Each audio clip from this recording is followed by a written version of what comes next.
It was an ordinary summer day at one of Romania's top gymnastics schools in Deva. Inside the gym, 12-year-old Alexandra Huci was training quietly and alone, working carefully through drills due to a recent wrist injury. She weighed just 55 pounds, but carried an extraordinary burden, the legacy of Romania's world-famous gymnastics tradition. Coaches said she had something special, and she did, right up until the moment she didn't. That morning, nothing seemed unusual. Alexandra had been practicing in the foam pit, showing the same focus and discipline that had already made her a rising star. Then, out of nowhere, she walked over to her coach, Liliana Cosma, and softly said she needed to use the restroom. Minutes later, she returned pale and trembling and whispered that she couldn't continue. She had just vomited. Coach Cosma didn't hesitate. They went straight to the school doctor, but by then, something inside Alexandra was already failing. The physician quickly called for an ambulance. According to the doctor, she was still conscious when they loaded her in. But the nurse who rode with her later said otherwise.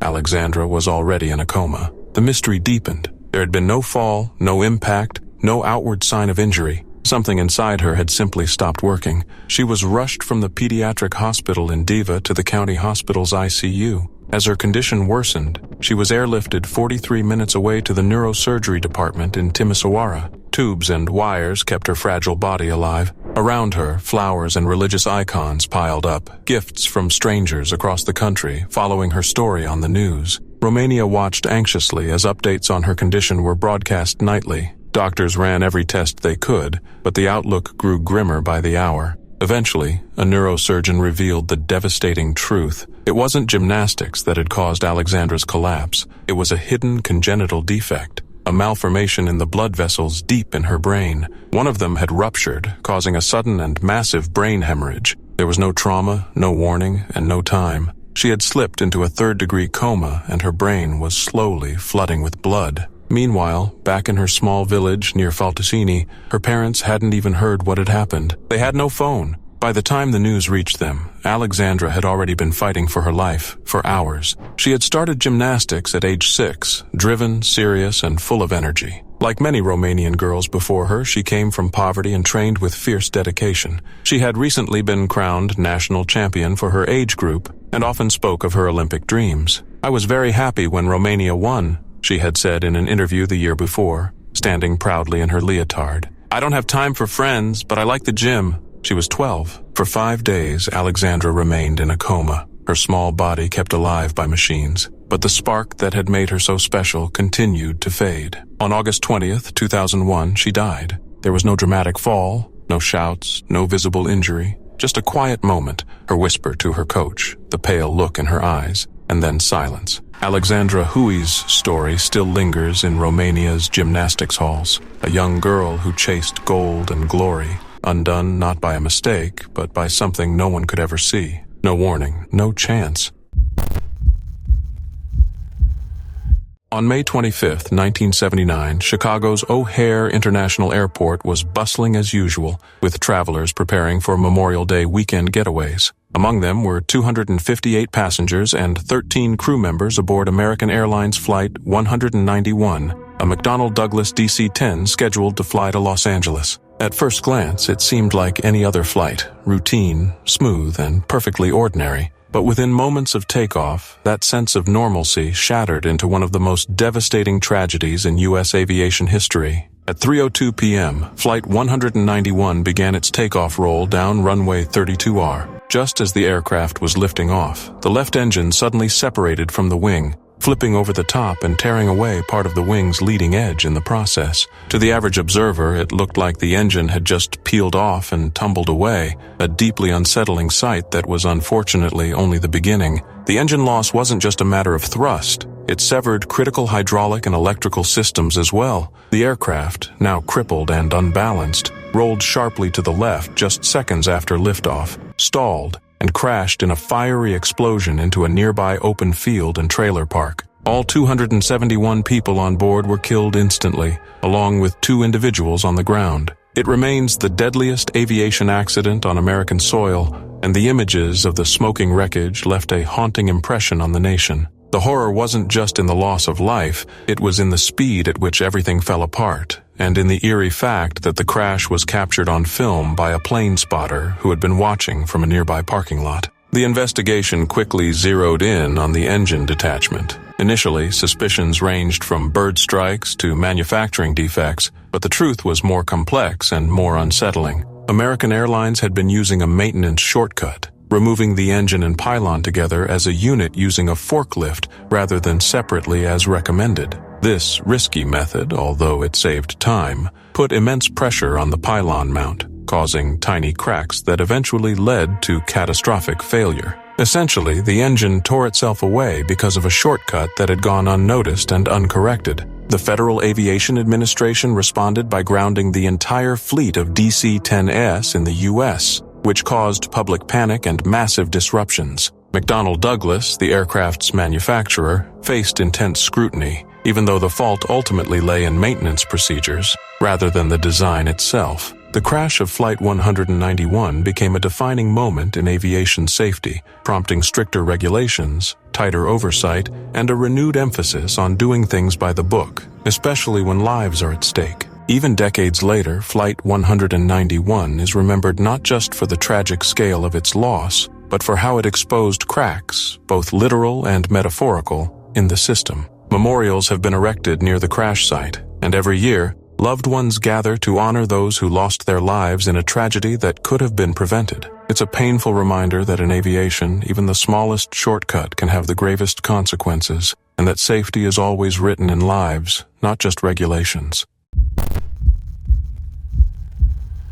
Nguyen Minh Triet was just 18 years old, an age where most are dreaming of college, careers, and the endless possibilities of youth. But for this rising Vietnamese gymnastics star, a split-second accident turned those dreams into tragedy. What should have been a routine training session became the end of everything he'd worked for. During a backflip, something he'd performed countless times, Triet landed directly on his head. The injury was immediate and devastating. Triet lost all movement from the neck down. He was rushed to E Hospital in Hanoi for emergency surgery and later transferred to Bach Mai Hospital. There, surrounded by machines and medical staff, began a painful and prolonged fight for survival. He couldn't move, he couldn't breathe on his own, yet somehow, he still had hope. "I really appreciate life. I want to keep living," he whispered after his second surgery. That quiet plea shattered those around him. His coach, Major Hao Trung Lin, broke down recalling it, overcome by the courage his young athlete still carried. But despite every effort,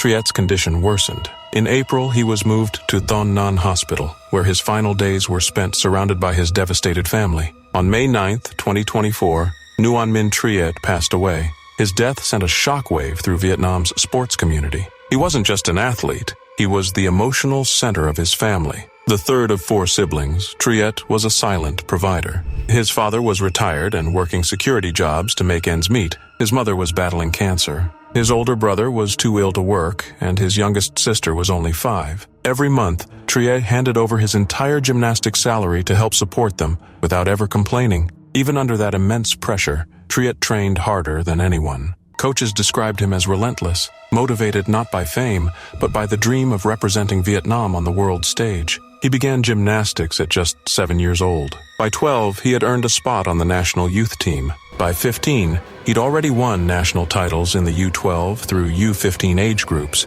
In 2022, he proudly earned a bronze medal for the Army team at Vietnam's 9th National Sports Festival. His next goal was clear: break into the senior national team. He was also just weeks away from finishing high school. But that all came to a heartbreaking end on November 10th, 2023, at the National Sports Training Center in Hanoi. During practice, Triet attempted 2 backflips and landed in a foam pit, designed to break falls and protect athletes. But something went terribly wrong. The landing compressed his neck with deadly force, leaving him paralyzed. What happened to Triet wasn't supposed to happen. The equipment, the routine, it was all meant to be safe. But gymnastics, despite its beauty, can be merciless. In the following months, support poured in. The Vietnam Gymnastics, Federation, Department of Sports, and countless donors did everything they could to provide care, but the damage had already been done. Triet's funeral was attended by over 200 people. His coach, through tears, admitted they had prepared themselves for the worst. "We knew the odds, but it still hurts," he said. Triet had always fought hardest when it mattered most. That spirit never left him.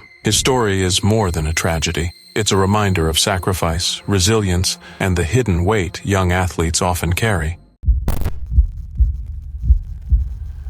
On October 13, 1972, a Fairchild FH-227D carrying 45 people, including a Uruguayan rugby team, their friends and family took off with high spirits and dreams of playing a match in Chile. But somewhere over the Andes, disaster struck. Due to bad weather and a tragic navigation error, the plane crashed violently into the mountains, instantly killing 12 passengers and leaving the rest stranded in a frozen wasteland at 12,000 feet. With no rescue in sight, freezing temperatures, and minimal supplies, the survivors were thrust into a nightmare few could even imagine. They huddled together for warmth inside the broken fuselage, hoping each sunrise would bring helicopters and salvation. But after 10 days, a heartbreaking radio announcement shattered that hope. The search had been called off. Faced with starvation, the survivors made a harrowing decision that would shock the world. They would survive by consuming the bodies of those who had died. It was not a choice made lightly, but one of necessity, driven by the overwhelming instinct to live. As if their ordeal couldn't get worse, an avalanche struck their shelter on the 17th day, burying the wreckage and killing 8 more people. The survivors now faced the Andes not only with grief and guilt, but with dwindling strength and hope. Realizing that waiting any longer meant certain death, 2 of the strongest men, Nando Parado and Roberto Canessa, set out to do the unthinkable. Crossed the mountains on foot, with almost no gear and suffering from weeks of starvation. They hiked for 10 days across steep, snow-covered terrain, enduring unimaginable hardship. At last, they encountered a Chilean shepherd across a river and managed to get a message across. This moment marked the turning point. Rescue helicopters were dispatched, and on December 23rd, 72 grueling days after the crash, the remaining 16 survivors were airlifted to safety. What the rescuers found was beyond belief: a group of emaciated, frost-bitten souls who had endured one of the most harrowing survival stories ever recorded. The world was stunned as details emerged. While some headlines sensationalized cannibalism, the deeper truth was one of unimaginable human resilience. These young men had faced death daily, and yet they clung to life with a strength that defied the elements and the odds. In time, the survivors shared their story openly, not to glorify suffering, but to speak honestly about courage, unity, and the difficult moral lines drawn in extreme situations. Books like Alive by Piers Paul Read and documentaries such as Stranded and Society of the Snow have told their story with the depth and emotion it deserves. For many of the survivors, the Andes crash was not just a tragic memory, but a turning point that defined the rest of their lives. It remains one of the most powerful examples of human survival, not just of the body, but of the spirit. The story of Flight 571 is a haunting reminder that sometimes, even in the most unforgiving corners of the world, the will to live can push us beyond what we ever believed possible. At just 23 years old, Anton Malaj was already a national hero. He had earned a bronze medal at the 1928 Amsterdam Olympics and was quickly becoming one of the brightest stars in international gymnastics. But in the summer of 1930, during what should have been another milestone in his rising career, tragedy struck, and the sport would never be the same. The 1930 World Championships, then known as the International Tournament, were plagued by misfortune from the start. Heavy rain drenched Luxembourg, forcing organizers to hastily move the competition from a proper stadium to a small school gym. The decision was rushed, the conditions unprepared, and the equipment dangerously subpar. Still, the event proceeded. Anton, known affectionately as Tone to fans and teammates, took his place on the rings. He had trained for this moment for years, his routine crisp and focused. But as he dismounted, the disaster unfolded. The landing mat beneath him was thin, poorly anchored, and far below safety standards. It failed to cushion his fall. Anton hit the ground hard and collapsed, crying out in pain. There were no emergency responders at the ready, no camera crews to capture the moment, just confusion, fear, and frantic whispers. He was rushed to a nearby hospital, but it was immediately clear the injury was catastrophic. His spine had been shattered. Anton fought through the night, but on July 15, 1930, he succumbed to his injuries. Despite his death, the competition continued. The Yugoslav team, devastated and in mourning, chose to press on. One of Anton's teammates, Joseph Primozic, even went on to win the all-around title. The team took third place overall, but the victory rang hollow. One of their own hadn't made it home. This wasn't just a freak accident. Fellow Olympian and teammate Edvard Antosiewicz, who had stood beside Anton on the 1928 podium, later condemned the event's handling. He pointed to the rushed venue change, the unsafe equipment, and the overall negligence. He wasn't alone in his outrage. Another Yugoslav gymnast, Leon Stukelj, had also suffered a fall that day and was forced to withdraw. Anton never got that chance. An investigation confirmed their worst fears. The gym floor had been covered with inadequate mats, offering little protection for high-impact landings. There had been no proper risk assessment. In gymnastics, a sport where even the smallest misstep can be fatal, there's no room for carelessness. Anton's body returned to Ljubljana by train on July 18th. The Slovenian Sokol Hall became a temporary memorial. More than 10,000 people came to pay their respects. His casket traveled through Škofja Loka and on to Bohinjska Bistrica, where he was laid to rest beneath the mountains he had grown up near. Today, his grave is marked by a bronze bust sculpted by Loja Dolinar, a lasting tribute to a young man who gave everything to the sport he loved. Since 1970, an annual memorial competition has been held in his honor, and streets in Ljubljana and Bohinjska Bistrica still bear his name. Anton Malaj didn't die in war, nor in an act of recklessness. He died doing what he loved, competing for his country in a contest that should have protected him. His story is a haunting reminder of how easily glory can turn to grief, and of the price athletes sometimes pay for the dreams they chase. On the morning of August 14th, 2005, Helios Airways Flight 522 took off from Larnaca, Cyprus, bound for Athens, Greece, with 121 people on board, a mix of vacationers, families, and crew looking forward to an ordinary day. But what followed was anything but ordinary. Shortly after takeoff, a small but deadly error began to unfold. The aircraft's pressurization system, which should have been set to automatic, had mistakenly been left on manual after a routine maintenance check. This meant that as the plane climbed higher, the cabin failed to properly pressurize. Within minutes, the air inside the aircraft grew dangerously thin. Alarms started sounding in the cockpit, but tragically, the crew misinterpreted them. The warning horn that blared, meant to indicate cabin pressure problems, was identical to the one for takeoff configuration errors. In the chaos and confusion, the pilots didn't realize they were slowly succumbing to hypoxia, a silent and creeping condition where the brain and body are starved of oxygen. As they lost consciousness, so did the rest of the people on board, one by one, until the plane was flying completely unresponsive on autopilot, a ghost in the sky. For the next 2 hours, the aircraft silently cruised over Greek airspace, completely out of contact. Greek fighter jets were scrambled to intercept the wayward 737, and what they saw was chilling. The cockpit windows were frosted over. The captain appeared slumped at the controls. Oxygen masks were hanging down inside the cabin, but no one was moving. It was clear to everyone watching from the ground and the sky that something had gone terribly wrong, but in a surprising twist, movement was suddenly spotted. Someone was alive. A flight attendant named Andreas Prodromou, one of the few people who had managed to put on an oxygen mask in time, had regained partial consciousness. Trained as a flight attendant and with some pilot experience, he made a heroic effort to save the aircraft. He fought his way to the cockpit, past unconscious passengers and low oxygen levels, and tried to take control.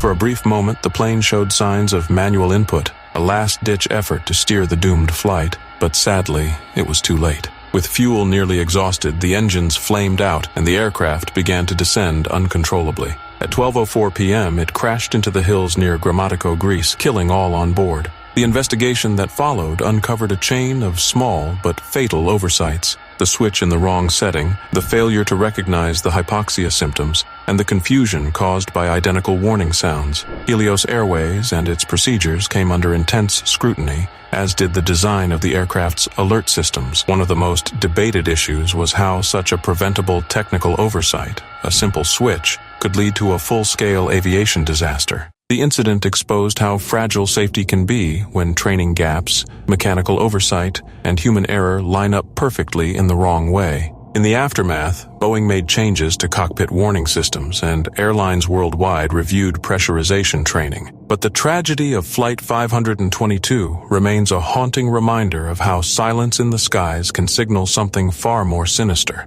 A plane full of people, drifting on autopilot, unconscious and unreachable. It wasn't just a crash. It was a slow, quiet unraveling of life at 34000 feet, and the image of fighter pilots helplessly watching from the outside, unable to intervene, only adds to the heartbreak. Sometimes the scariest thing in aviation isn't the noise, it's the silence.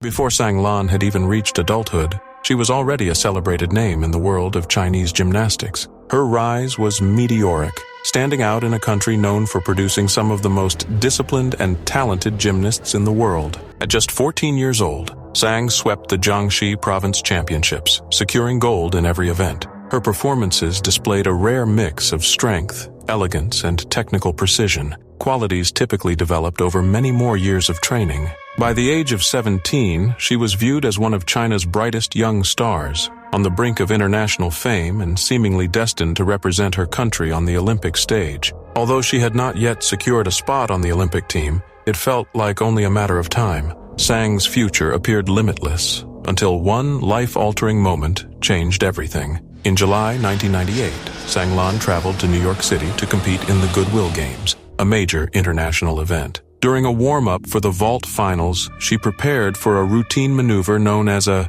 timer, a basic drill that gymnasts practice endlessly.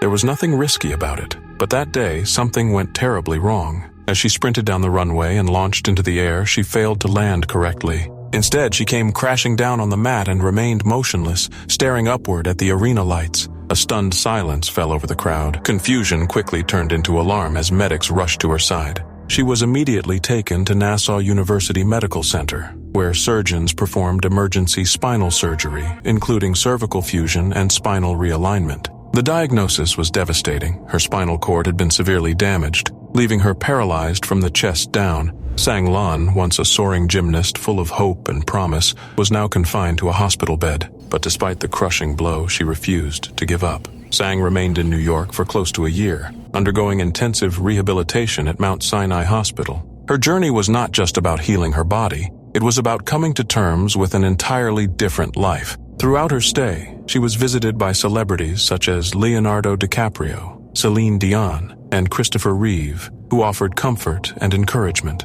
She was honored in Times Square during the New Year's Eve celebration, a bright smile on her face despite the turmoil inside. Publicly, she appeared strong and composed. Privately, she struggled with immense grief, frustration, and a painful truth she wasn't yet free to tell. Years later, Sang revealed that her accident had not been a random mishap. She claimed that a coach from another team had removed a critical safety mat from the vault area just before her warm-up. She had told officials about this, even from her hospital bed, but her concerns were ignored. Instead of being taken seriously, she was dismissed, told she might be confused or mentally impaired. She alleged that the Chinese gymnastics authorities abandoned her once it became clear she would no longer be a medal winner. She later prepared legal action, not in pursuit of money, but to hold those responsible accountable. Despite everything, Sang Lan's story did not end in despair. She returned to China and redefined her identity, not as a fallen athlete, but as a symbol of resilience and advocacy. She became a vocal campaigner for the rights of people with disabilities and for greater protections for injured athletes. Her life inspired a television drama. She hosted sports programs, carried the Olympic torch in 2008, and even pursued studies at Peking University. Determined to stay active, she trained in table tennis with hopes of competing in the Paralympics. Sang Lan never stood on the Olympic podium, but her story reached millions. Though gymnastics took her ability to walk, it could never steal her courage, her voice, or her unbreakable spirit. On July 17, 2014, Malaysia Airlines flight MH17 took off from Amsterdam's Schiphol Airport, bound for Kuala Lumpur. It was supposed to be a routine, long-haul flight over Europe and Asia, a quiet 12 hours in the sky, with movies, meals, and mild turbulence. But somewhere over eastern Ukraine, cruising at 33,000 feet, everything changed in an instant. The plane vanished from radar, and before anyone could even grasp what had happened, debris was raining down over fields and villages near Hrabov, in a war-torn region embroiled in a bitter conflict between Ukrainian forces and Russian-backed separatists. All 298 people on board, passengers and crew, were killed. No distress call, no warning, just silence and smoke. What followed was a global outcry, a political mess, and one of the most intense international investigations the aviation world had ever seen. Almost immediately, suspicion pointed toward a surface-to-air missile, a Russian-made Buk system. It didn't take long before intelligence agencies, satellite images, and social media posts painted a picture. A missile launcher had been moved across the Russian border into separatist-held territory that day, and later returned suspiciously 1 missile short. The Dutch-led joint investigation team took the lead, combing through wreckage, tracking military hardware, analyzing flight paths, and even studying intercepted phone calls. What they found was damning. The missile was fired from an area controlled by pro-Russian fighters, using equipment traced back to a Russian military unit. It wasn't just an accident, it was a catastrophic mistake with geopolitical consequences. The passengers on board came from all over the world: the Netherlands, Malaysia, Australia, Indonesia, the UK, Germany, and several other countries. Among them were families, students, tourists, and researchers. There was even a large group of AIDS researchers heading to an international conference. Their loss was felt not just in their home countries, but globally. Grief turned into outrage. Governments demanded accountability. Russia, for its part, denied involvement, dismissed the investigation as biased, and pushed alternate theories, none of which held up under scrutiny. Meanwhile, images of teddy bears scattered in sunflower fields and the charred remains of the aircraft circulated widely, symbolizing the horror of war spilling into civilian life. In 2022, a Dutch court finally handed down its verdict. 3 men, 2 Russian nationals, and a Ukrainian separatist were convicted in absentia of murder and causing the crash. They were linked directly to the missile launcher and its deployment. The verdict didn't bring back the victims, but it offered some closure to the families. It also sent a message that even in the fog of war, justice might still find a way. More recently, in 2025, the International Civil Aviation Organization concluded that Russia violated international aviation law, further solidifying global consensus on the state's indirect responsibility. Separately, the European Court of Human Rights ruled that Russia bore legal responsibility for the attack, adding yet another layer of international condemnation. What makes the MH17 tragedy stand out isn't just the scale of the loss or the political tension it stirred up, it's how clearly it showed the danger of modern conflicts overlapping with global air travel. It was a harsh reminder that war zones and commercial flight paths don't mix. Airliners full of innocent civilians don't belong in anyone's crosshairs. And yet, on that day in July, one did. The legacy of MH17 is still unfolding in courtrooms and diplomatic halls, but its human cost is eternal. Families were torn apart, lives were cut short, and a routine flight turned into a tragedy that circled the globe. There was no time to react, no second chance. Just one missile, one moment, and a sky that should have been safe, but wasn't.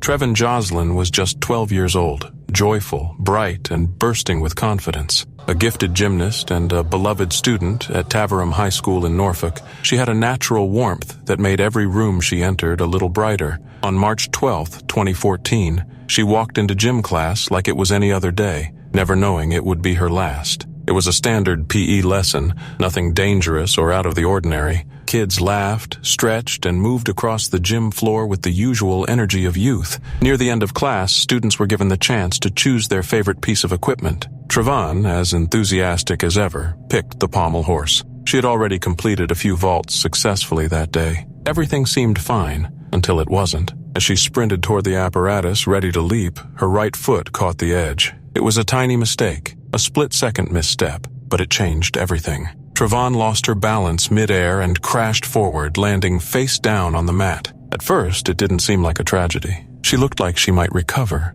She wasn't crying, just lying there quietly. Her classmates gathered, thinking she was simply winded, but something was wrong. Trevyn could barely move. She tried to speak, but couldn't form words. Panic began to spread. Her teacher, Shirley Nasby, rushed over and staff immediately called for help. The school's pastoral care supervisor, Lynn Hammond, began CPR. "You just want to believe a child is still breathing," Hammond later said, voice shaking at the memory. Trevyn was rushed to Addenbrooke's Hospital in Cambridge, but the diagnosis was devastating. A catastrophic hyperextension injury to her neck. Her spinal cord had been severely damaged. Despite every effort, Trevyn passed away a week later on March 19, 2014. Her death sent shockwaves through the school and community. She had been so strong, so full of life, it felt incomprehensible. During the inquest, it was revealed that Trevyn had a pre-existing neck condition, something that could have increased her risk during high-impact activities like gymnastics. The school had documentation of this, but due to an administrative oversight,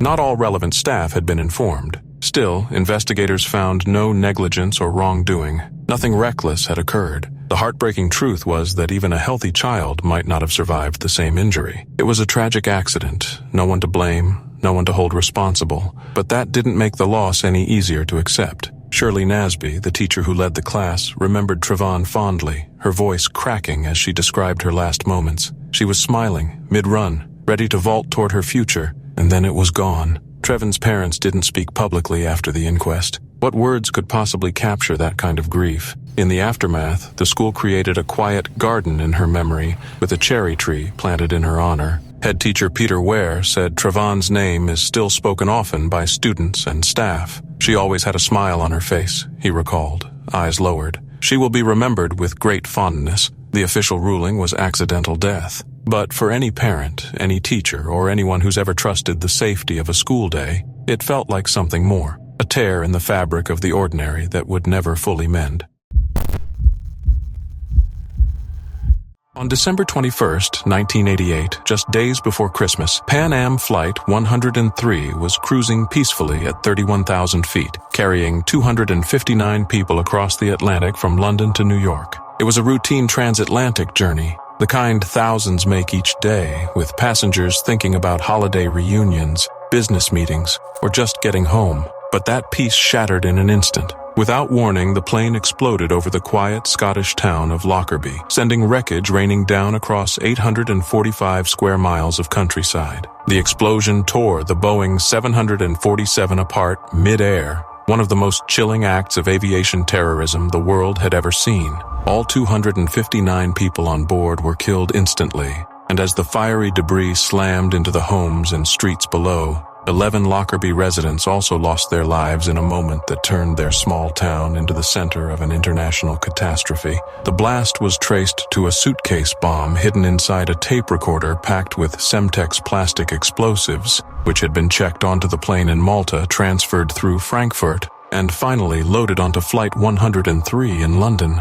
The attack wasn't just devastating, it was deliberate. After a massive investigation involving the FBI, Scottish authorities, and countless international experts, the blame eventually landed on two Libyan intelligence agents, Abdelbasset al-Megrahi and Lamine Khalifa Fhimah. Years of political wrangling followed before al-Megrahi was finally convicted in 2001 in a special Scottish court in the Netherlands. Libya's then leader Muammar Gaddafi initially denied involvement, but in 2003, his government accepted responsibility for the bombing, paid compensation to the victims' families, and started clawing its way out of global isolation. But even then, many questions lingered. Was al-Megrahi really guilty? Was there more to the story? Numerous conspiracy theories have swirled around Lockerbie ever since, ranging from CIA cover-ups to botched drug stings to claims of planted evidence. In 2020, the U.S. charged a third man, Abu Aguila Masood, believed to have built the bomb. He was eventually extradited and faces trial, showing how, decades later, the wheels of justice are still slowly grinding on. Beyond the politics and legal twists, the human impact of Lockerbie has been immense. Many of the victims were American college students returning home for the holidays,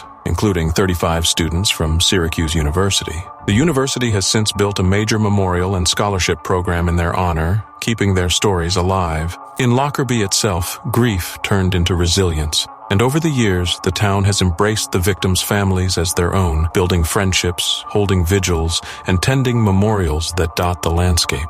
And yet, even today, Lockerbie remains a byword for tragedy, reminding the world how a single act of terror can send shockwaves across continents. The crash site has been visited by thousands, from political leaders to grieving relatives, all trying to understand how something so violent could happen in such a peaceful place. While aviation security has come a long way since 1988, thanks in part to the hard lessons learned from Lockerbie, the incident still feels painfully relevant, especially in a world where air travel remains a soft target for those who seek to make a statement through destruction. The legacy of Pan Am Flight 103 is one of heartbreak, yes, but also of tenacity, remembrance, and the quiet strength of communities that refuse to let terror define them. Decades have passed, but the echoes of that December evening still linger in the Scottish skies and in the hearts of those who will never forget.